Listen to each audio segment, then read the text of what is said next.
So, um, I want you to picture a very specific kind of exhaustion. Oh, like a deeply insidious type of exhaustion. Yeah, exactly. It is not, the soreness of running a marathon or the heavy eyelids after a grueling work week. Right. It's something much deeper than that. It's an exhaustion of the spirit. I mean, a bone-deep weariness that comes from this relentless, unrewarded friction. And if you are listening to this, there is an overwhelming probability you know exactly what we are talking about. Oh, absolutely. Yeah.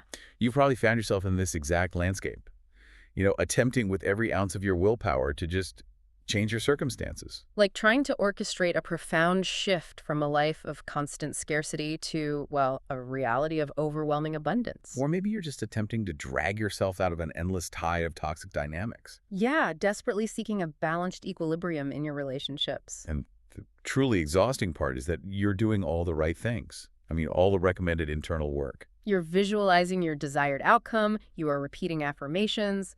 Right. You're putting in this monumental, agonizing amount of effort, working tirelessly. Just trying to manually force the gears of your life to turn. But the sensation you get from all that, Well, it is the psychological equivalent of pressing the accelerator of a vehicle all the way to the floorboard. while the transmission is locked entirely in neutral, Exactly. The engine is just screaming. The fuel is burning at a catastrophic rate. and you're generating this immense magnitude of heat and noise. Both internally and externally, yeah. But the forward momentum is absolutely zero. The friction is staggering, and the vehicle just refuses to move. And the frustration that follows that realization is, frankly, entirely crushing. Because despite this monumental output of energy, your physical reality remains completely, stubbornly stagnant. You wake up, you dedicate your morning to this internal recalibration, you open your eyes, and And your physical environment offers zero validation, like absolutely none. the bank account remains at the same dismal threshold. Right. The employer remains just as dismissive.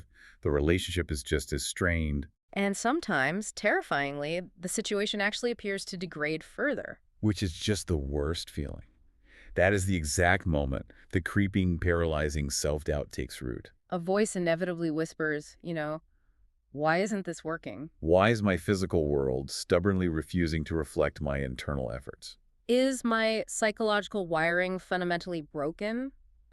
Or is the architecture of reality itself flawed?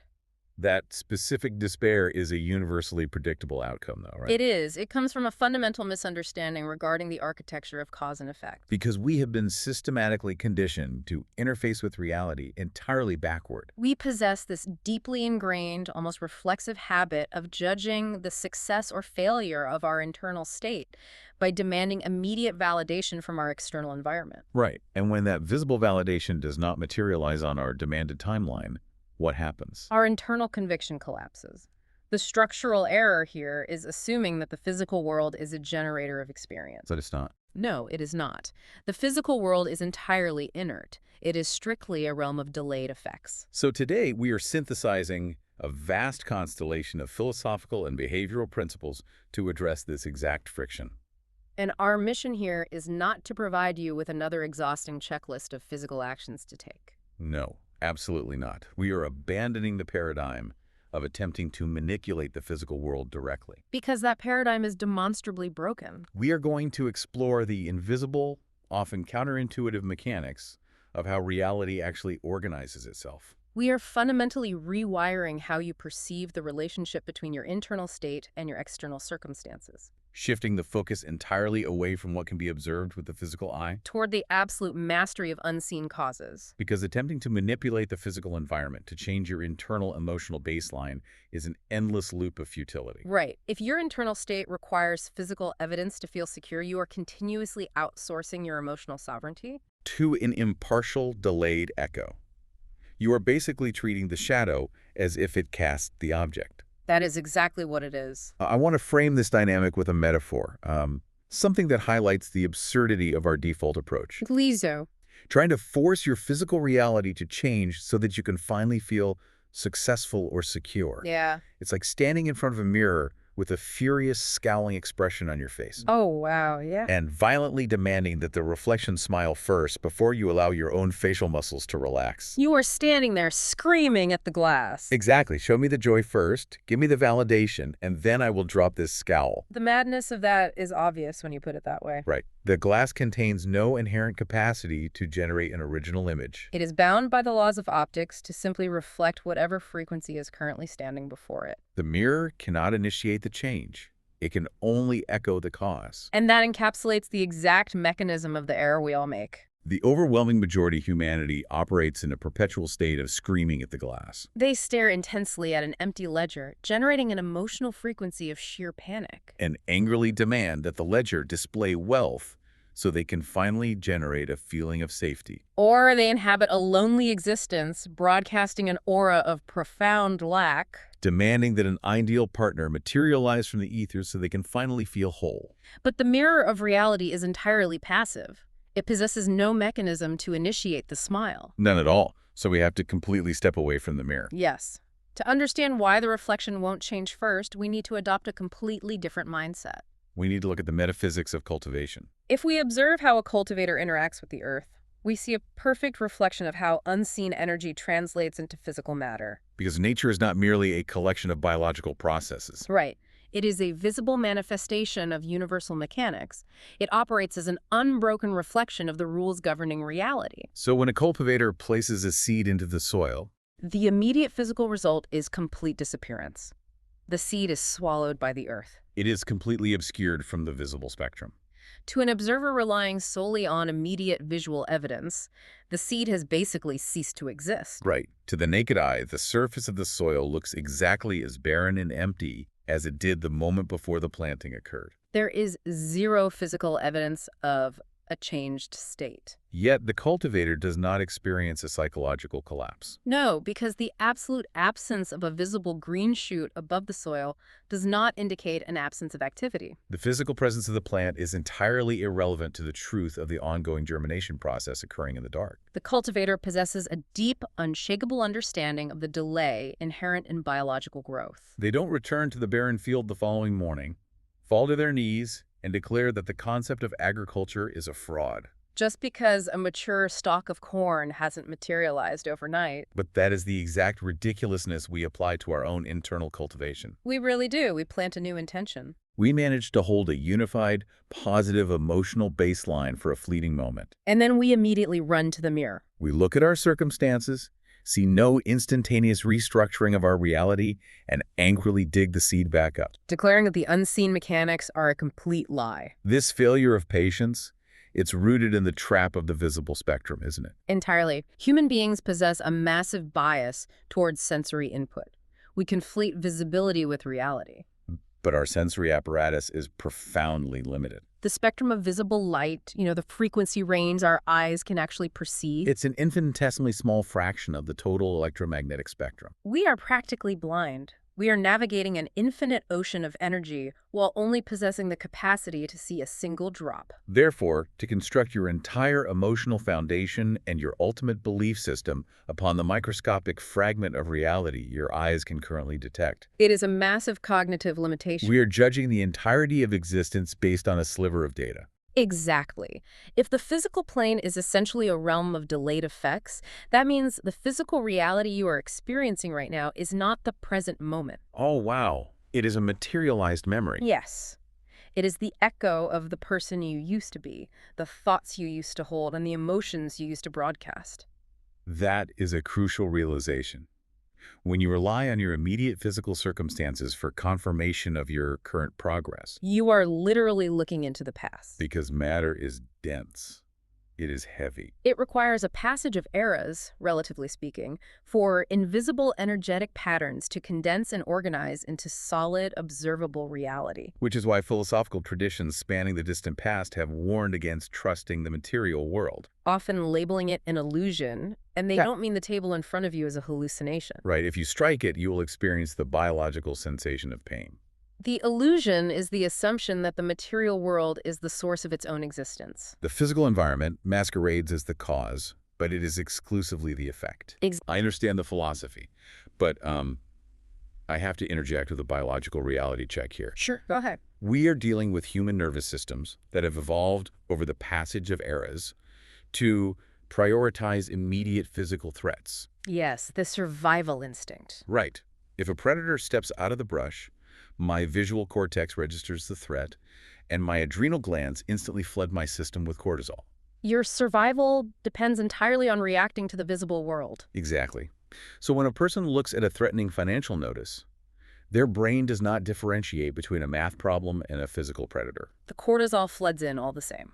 So how does a person practically override an evolutionary survival mechanism? It is a profound challenge. How do we develop an absolute conviction that the unseen seed is germinating when our nervous system is screaming that the barren soil is a lethal threat? Well, that tension between philosophical mastery and biological wiring is the ultimate crucible of human development. It really feels like a battle. Overcoming that biological default requires transitioning from the fragile architecture of belief to the immutable architecture of knowing. Wait, what's the difference? Isn't belief the goal? Actually, no. Belief is an inherently weak state. Belief always implies a shadow of doubt. Really?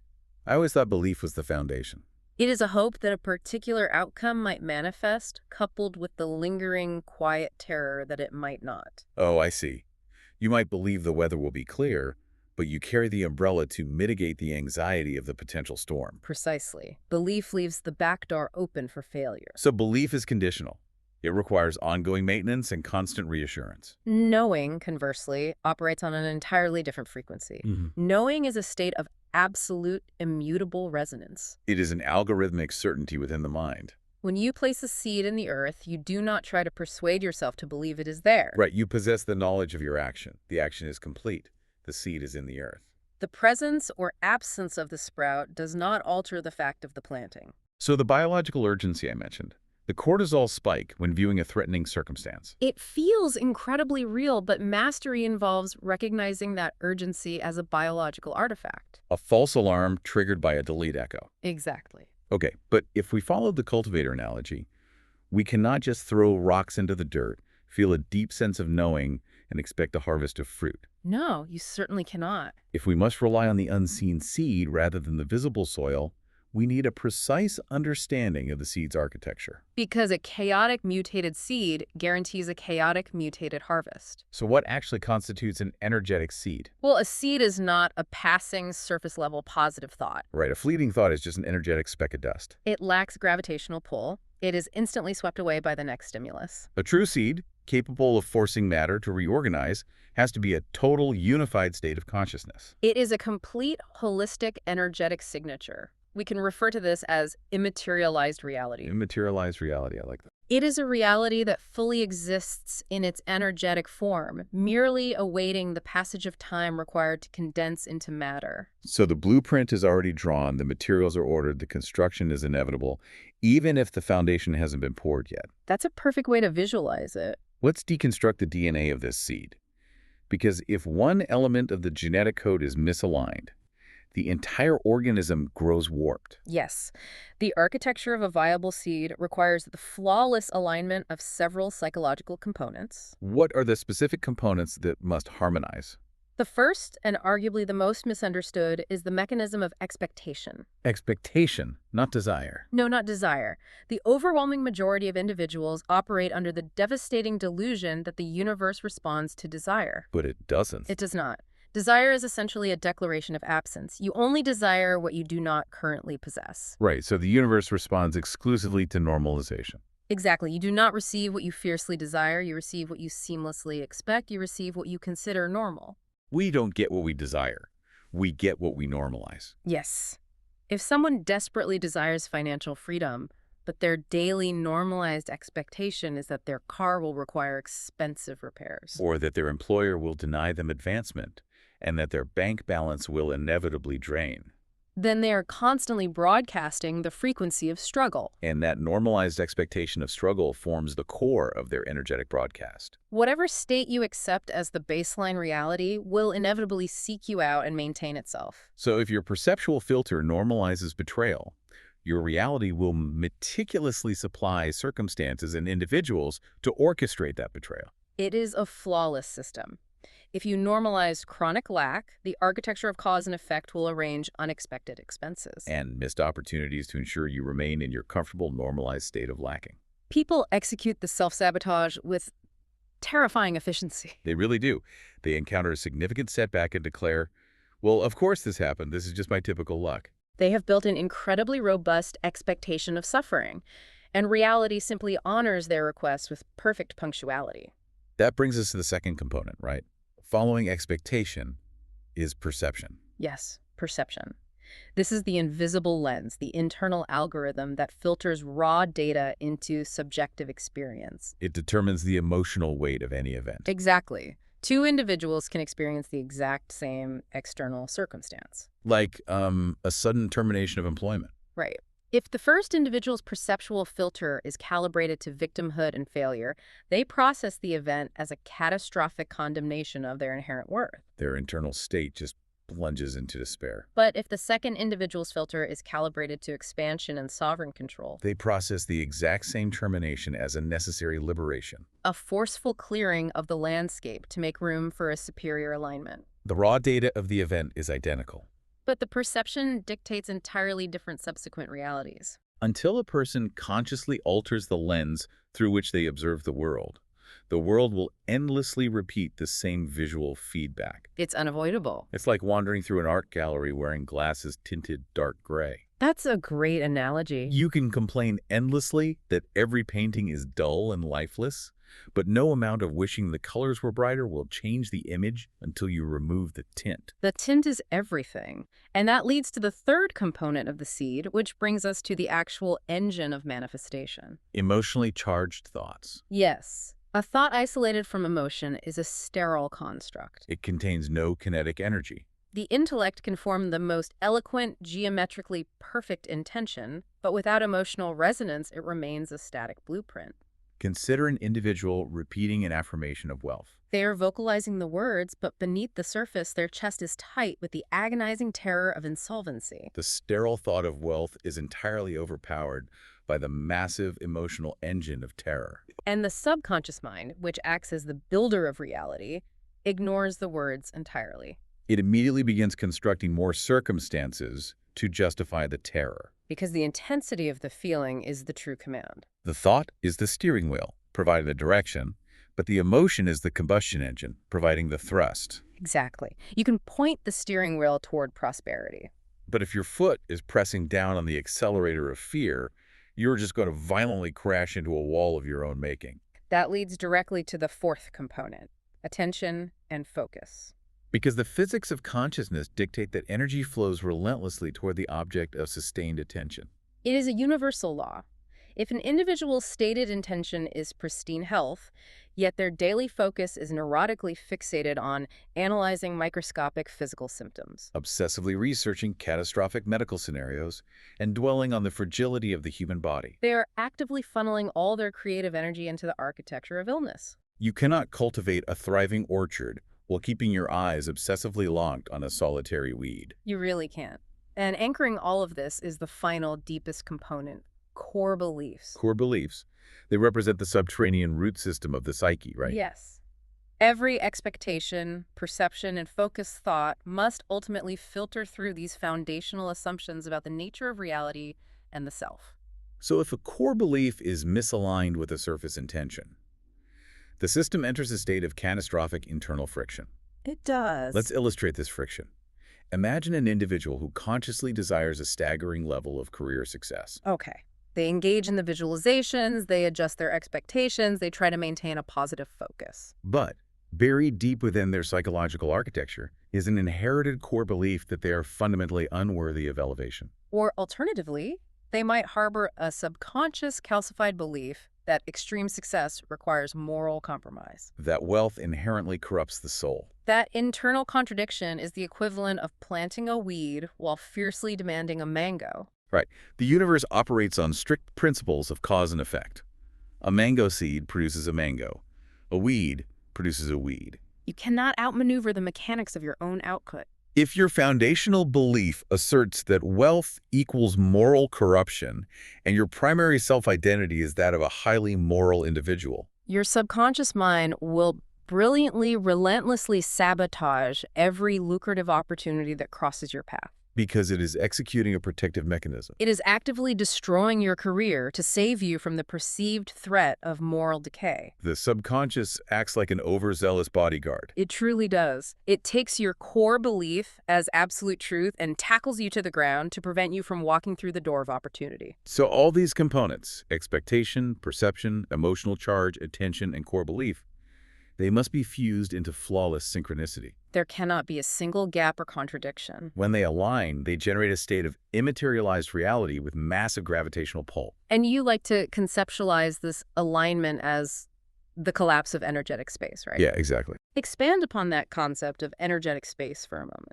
Well, when there is a vast gulf between your current circumstance and your ultimate objective, the objective feels heavy. It feels monumental, almost mythical. Right? We place it on a pedestal, and the sheer act of placing a desire on a pedestal automatically positions you beneath it. You create an immense energetic distance. If you perceive financial autonomy or a profound romantic partnership as a rare mystical anomaly that only happens to a chosen few. You are maintaining a massive distance from it. Exactly.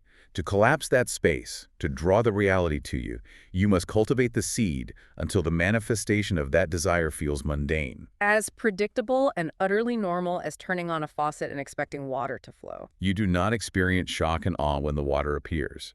You simply expect it as a baseline function of your environment. That normalization neutralizes resistance. When the extraordinary becomes internally mundane, the external environment effortlessly conforms. However, this is a big however, the exact moment a person achieves this profound internal alignment, they inevitably encounter the most violent resistance of the entire process. Yes.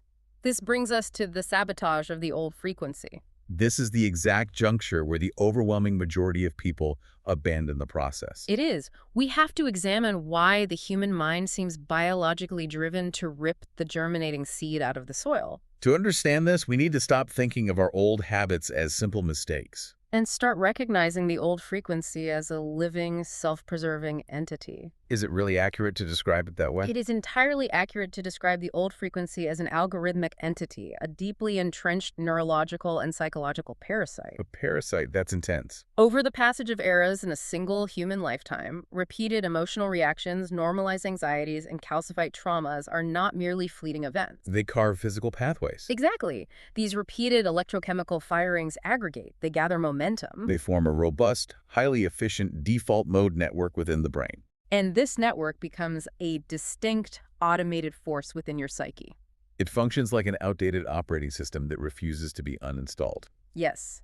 It is the composite identity of the person who expects rejection, who anticipates financial ruin, who assumes they are unlovable. And because it is a structured system, its primary directive is survival.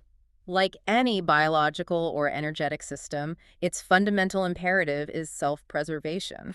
So its survival depends entirely on consuming your conscious attention. And generating the specific emotional frequencies, fear, anger, sorrow, that it requires for sustenance. Meaning if you successfully shift your consciousness to a permanent baseline of profound peace and sovereign control, you cut off its food supply. The old algorithmic entity starves. Therefore, when it senses the threat of your new alignment, it will mount a desperate, brilliant defense to regain control of your perceptive filter. It wages warfare, and the warfare it wages is purely psychological. It cannot physically stop you, so it attacks your conviction. It executes a masterful maneuver.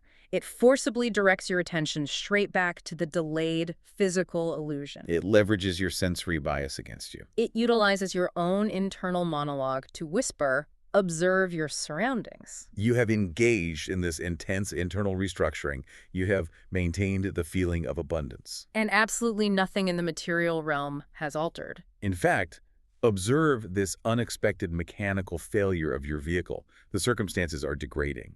Your internal work is a delusion. It is an incredibly manipulative tactic.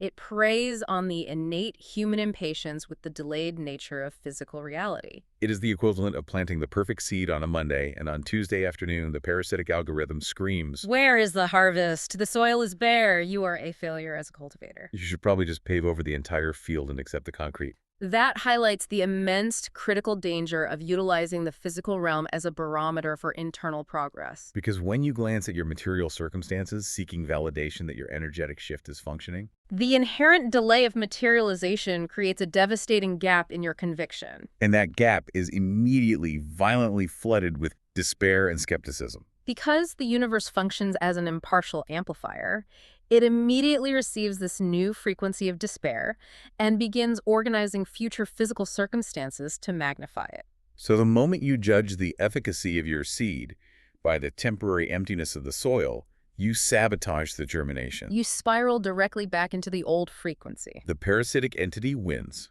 It regains control of your nervous system, feeds on your renewed anxiety, and secures its survival for another cycle. Yes. Let me give you a hyper-specific, relatable example of how this parasite operates in the wild. Please. Imagine someone who has done the work. They wake up in a state of profound peace. They have aligned their expectations. They are holding the unified seed. They step out their front door, and immediately an aggressive driver cuts them off, nearly causing an accident. They arrive at work to find an entirely unreasonable demand from their employer. Then they spill coffee on their laptop. In the span of an hour, the physical environment launches a synchronized assault. That cascade of friction is entirely predictable. Really? Predictable? Yes.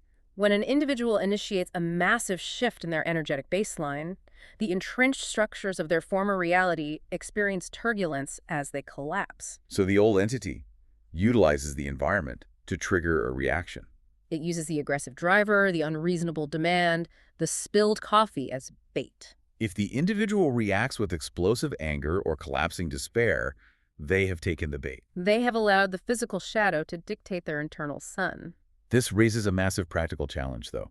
We are not monks living in isolated caves. No, we are navigating a dense, chaotic physical world. Right. If we are constantly bombarded by literal urgent stressors, the housing payment is due, the machinery fails, the interpersonal conflict escalates. How do we realistically stop reacting to the physical world without becoming dangerously negligent? Exactly. I cannot simply ignore a literal kitchen fire because I am busy holding the internal frequency of a pristine home. And you shouldn't. This is a vital distinction between detachment and negligence. Okay, break that down for me. Mastery does not imply ignoring the administrative demands of the physical realm. When the fire ignites, you extinguish it. When the financial obligation is due, you process the transaction. The fundamental shift occurs in the emotional resonance attached to those actions.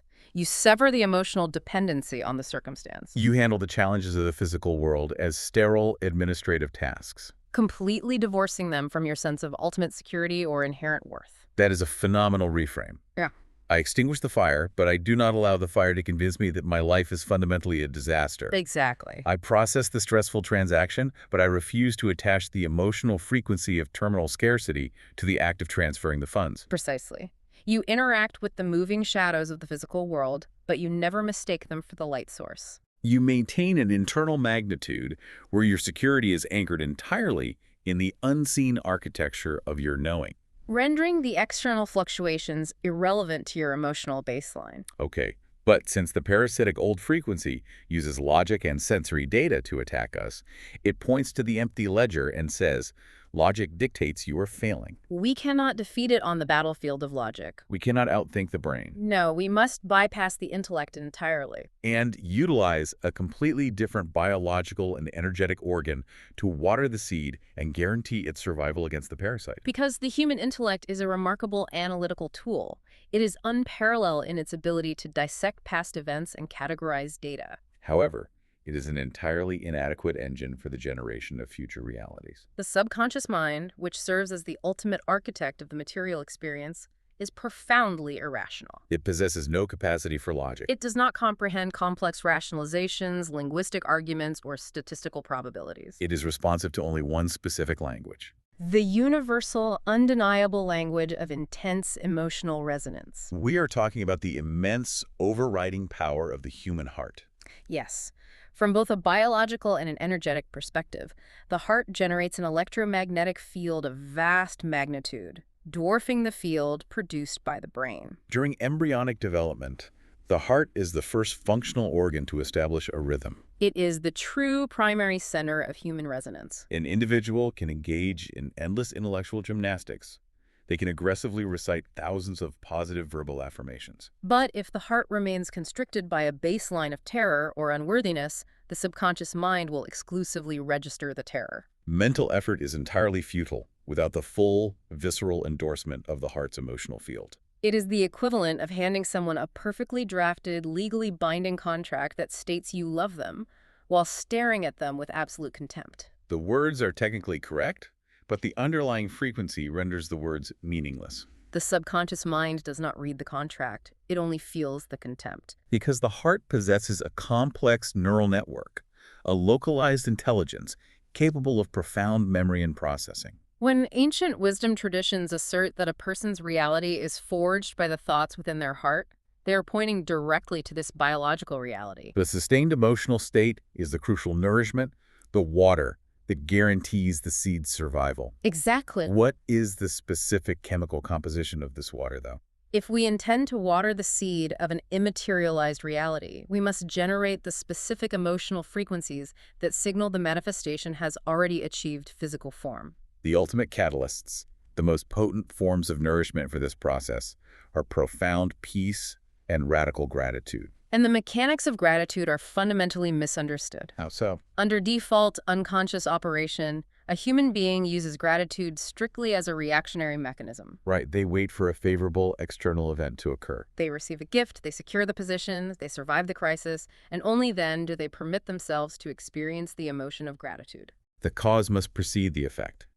It is a transactional relationship with reality. Show me the money, and I will show you the gratitude. But the architecture of mastery requires reversing this flow. To command reality, you must generate the profound, visceral, emotional state of gratitude entirely independent of and prior to the physical manifestation. Because the subconscious mind cannot differentiate between a biochemical state induced by a physical event and a biochemical state induced by focused internal visualization. It processes the intense gratitude as undeniable proof that the event has already transpired. You are transmitting a signal into the fabric of reality that the transaction is definitively complete. You are sending out the delivery receipt long before the package has even been shipped. That is wild. I love that. And the companion to this gratitude is profound peace. Peace is defined here as the absolute absence of internal resistance. It is the emotional signature of knowing. When you possess the absolute knowing that the seed is successfully germinating, you are stripped of frantic urgency. You are devoid of desperation. You inhabit a state of serene, unshakable confidence. And this serenity triggers the two primary mechanisms by which the universe operates. The cosmos functions continuously to magnify and maintain. Yes. This represents the foundational law of energetic equilibrium. The universe functions as an infinite, entirely impartial amplifier. It identifies your dominant baseline emotional frequency, and it immediately sets to work orchestrating physical circumstances. Drawing in specific individuals and arranging synchronicities designed to perfectly match and magnify that exact frequency. Let's apply this to a daily scenario. Okay. If an individual's baseline frequency is chronic irritation, they wake up agitated by the alarm, they drive to work consumed by annoyance at the traffic. They view their colleagues through a lens of aggravation. The impartial universe registers irritation as the requested state. And it responds by efficiently supplying a massive, unexpected traffic delay, a highly combative interaction with a superior, and a catastrophic technological failure. All serving to magnificently amplify the requested state of irritation. Conversely, if an individual manages to stabilize their baseline in a state of serene confidence and radical gratitude, reality must bend to accommodate that frequency. Because the universe continuously seeks equilibrium. Once it identifies and magnifies a state, it locks that state into a self-sustaining pattern. It constructs an elaborate architecture of physical circumstances around the individual, designed specifically to maintain that dominant emotional resonance. This mechanism reveals the brilliance behind the concept of the relaxed open hand. Oh yeah. When you are steeped in authentic peace and gratitude, the frantic grasping ceases. It is the ultimate cosmic paradox. The realities you most effortlessly attract are the ones you have completely released the desperate need to control. Frantic attachment is the ultimate confession of profound lack. When you grasp desperately at a desired outcome, the underlying frequency you are broadcasting is, I do not possess this, and my survival is threatened by its absence. And the impartial amplifier receives the frequency of threatened absence and magnifies the lack. Imagine attempting to hold a handful of water. Right. If you panic, terrified of losing the water, you squeeze your fist as tightly as possible. The immense forceful tension causes the water to violently shoot out through the gaps in your fingers. The violent effort to retain it guarantees its loss. However, if you simply cup your hand, remaining open, relaxed, and entirely calm, the water rests there effortlessly. The relaxed, open hand sustains the reality. The desperate, panicked fist obliterates it. Operating as the relaxed hand signifies a state of total selfless alignment. You hold the clear intention, you provide the structural container, but you are entirely free from the agonizing, suffocating desperation for the immediate physical result. So we have established the mechanics of the seed. We comprehend the emotional nourishment required from the heart. We recognize the parasitic sabotage of the old algorithm. But there is a tremendously sobering reality we must confront regarding the environment where this planting takes place. Yes, there is. It is deeply tempting to anthropomorphize the universe, to view it as a benevolent parental figure that ultimately seeks our best interest and will gently correct our energetic errors. That is a comforting, yet profoundly dangerous fiction. It really is. The architecture of the cosmos is entirely, terrifyingly impartial. The fundamental forces of nature possess no morality, no subjective judgment, and no inherent bias regarding the specific nature of the energetic seed you choose to cultivate. The sun and the soil do not judge. That is a chilling realization. It strips away all excuses. It places the absolute burden of responsibility squarely on the individual. The universe operates as a blind, unyielding amplifier. Whether an individual projects a frequency of devastating scarcity, endless interpersonal conflict, staggering abundance, or profound tranquility, The metaphorical soil will eagerly accept it, and the sun will nurture it with the exact same blind, devastating intensity. the earth does not look at the seed of a toxic weed and think, well, this poor cultivator has suffered enough trauma. I will mercifully override their input and transform this weed into a beautiful rose. It simply marshals all its resources to grow an incredibly robust, destructive weed. The universe will never intervene to save you from the consequences of your own dominant frequency. It honors human sovereignty by perfectly, ruthlessly reflecting whatever state of consciousness is presented to it. This stark reality forces a critical bifurcation in human experience. The immense difference between existing by default versus creating by design. Let's discuss that bifurcation. Because the overwhelming majority of the human population is entirely asleep at the wheel, living strictly by default. And because the cosmos acts as an uncritical amplifier, an unconscious existence is incredibly hazardous. An individual living by default is continuously radiating an unexamined chaotic frequency. They serve as a passive sponge, absorbing the manufactured panic of the news cycle, the ambient anxieties of their social circles, and the unhealed inherited traumas of their lineage. They broadcast this chaotic amalgamation of fear back into the amplifier. Consequently, the soil faithfully generates an erratic, painful reality that flawlessly matches that default input. It is the equivalent of sleepwalking through a highly sensitive minefield, unconsciously dropping explosives with every single step, and then acting surprised when the environment constantly detonates. That's a perfect image for it. To escape this self-perpetuating cycle of destruction, an individual must radically transition from an unconscious existence to a reality meticulously architected by design. This requires an almost hypervigilant sensitivity to the internal frequency being emitted at any given fraction of a second. You cease to be a passive victim, battered by random external circumstances. And you assume the mantle of the active conscious generator of cause. Exactly. I want to extrapolate on the idea of the parasitic old frequency we discussed. Where are you taking this? Well, we analyzed how an individual's repetitive thoughts and traumas calcify into a personal algorithmic entity that actively sabotages them. Right. What occurs when we apply that exact same mechanism on a macro scale? What happens when millions or tens of millions of people are all living by default, simultaneously broadcasting the exact same anxieties, the exact same financial terrors, the exact same cynical expectations? That massive synchronization of default anxiety gives birth to collective thought forms, massive energetic entities often referred to in esoteric traditions as egregores. Egregores. When vast groups of humans concentrate their emotional and mental focus on a shared concept, heavily amplified by media consumption and normalized societal struggle, they inadvertently construct immense self-sustaining energetic structures. So we're not merely attempting to overcome our own internal parasitic algorithm. No, we are attempting to navigate through an atmosphere that is incredibly thick with these massive collective entities. Consider the societal concept of the brutal economy. Millions of individuals focus entirely on the threat of financial ruin. They vocalize their fears constantly. They treat the economy as a malicious, unstoppable monster. And by doing so, they literally breathe life into it.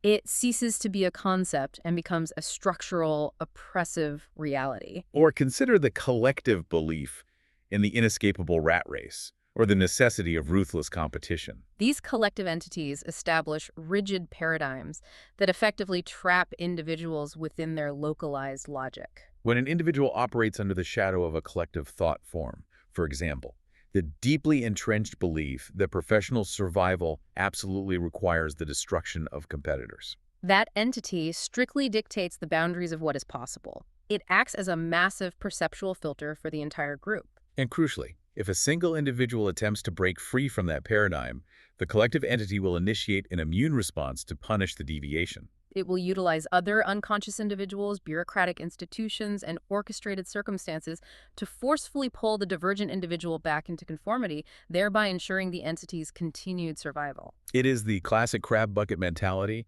but operating on a metaphysical level. Exactly.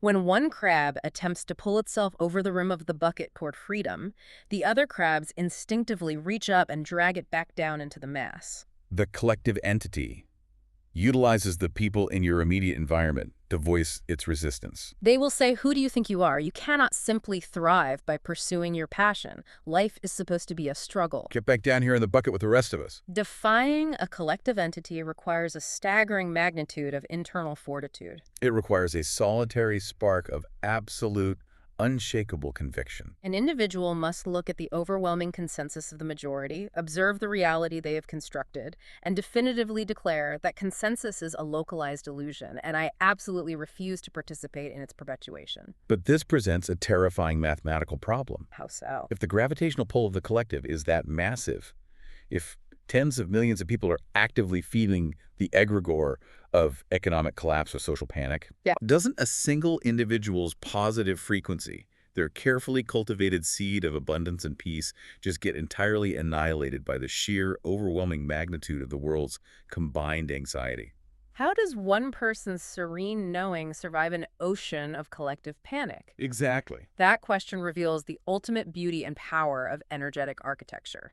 Frequencies do not operate on a democratic system. Reality is not dictated by majority rule. No. A massive collective frequency only possesses the power to infiltrate and influence an individual's reality if that individual's internal frequency contains structural gaps, fissures of self-doubt, lingering anxieties, or misaligned core beliefs for the collective panic to latch onto. The egregore cannot attack a sealed surface. It requires a porous entry point. Precisely. When an individual's resonance is flawlessly unified, when their expectations, their perceptual filters, their emotional engines, and their foundational beliefs are perfectly aligned without a single contradiction, That alignment generates an impenetrable, sovereign sphere of influence. you effectively become energetically invisible to the surrounding collective chaos. The societal panic can rage violently around you, but it lacks the frequency match required to penetrate a sphere of absolute, serene knowing. Light does not engage in a struggle against darkness. Its mere presence instantaneously annihilates the darkness within its radius. A sovereign sphere. You are literally generating a localized, independent universe, operating on a completely different set of physics than the chaotic mass surrounding you. You can walk straight through the center of the storm, but because you are not participating in the frequency of the storm, you remain completely untouched. That is the ultimate promise and the highest objective of this mastery. You arrive at the profound realization that you do not need to alter, defeat, or manipulate the external storm. You only need to flawlessly maintain the absolute integrity of your internal environment. Which brings our entire exploration full circle, returning directly to you, the listener, and that initial crushing state of exhaustion. We began by identifying that profound weariness that comes from feeling trapped, from the agonizing friction of trying to force the physical world to yield to your desires. Standing furiously in front of the mirror, screaming for the reflection to initiate a smile. The ultimate revelation of this synthesis is that human beings are not fragile subjects, hopelessly subjected to the arbitrary whims of a cold, unyielding physical reality. We are not small boats violently tossed on an ocean of random external circumstances. We are the sovereign, active generators of the experience itself. We are the architects of the architecture. True liberation is found in the profound realization that you are not here to manipulate the external environment. You can permanently drop the heavy tools of force. You can cease the exhausting act of yelling at the glass. You are here to meticulously refine your internal landscape. You are here to align the seed of immaterialized reality so perfectly and to nourish it with such a profound, irrational peace that the external environment has absolutely no choice but to shift and reflect your internal sun. To synthesize the magnitude of this journey, we began by exposing the physical world for what it truly is, a delayed, heavy echo of past internal states,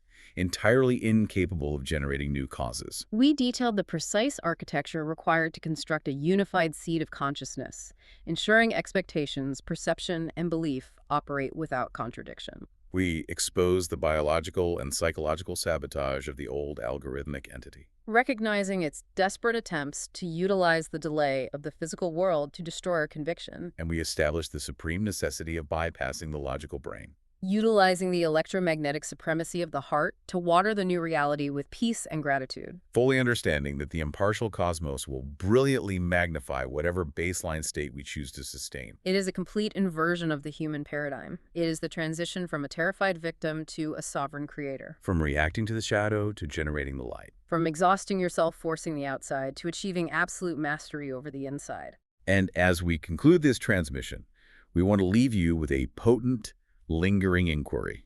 A thought specifically designed to catalyze the immediate practical application of this entirely new physics of reality.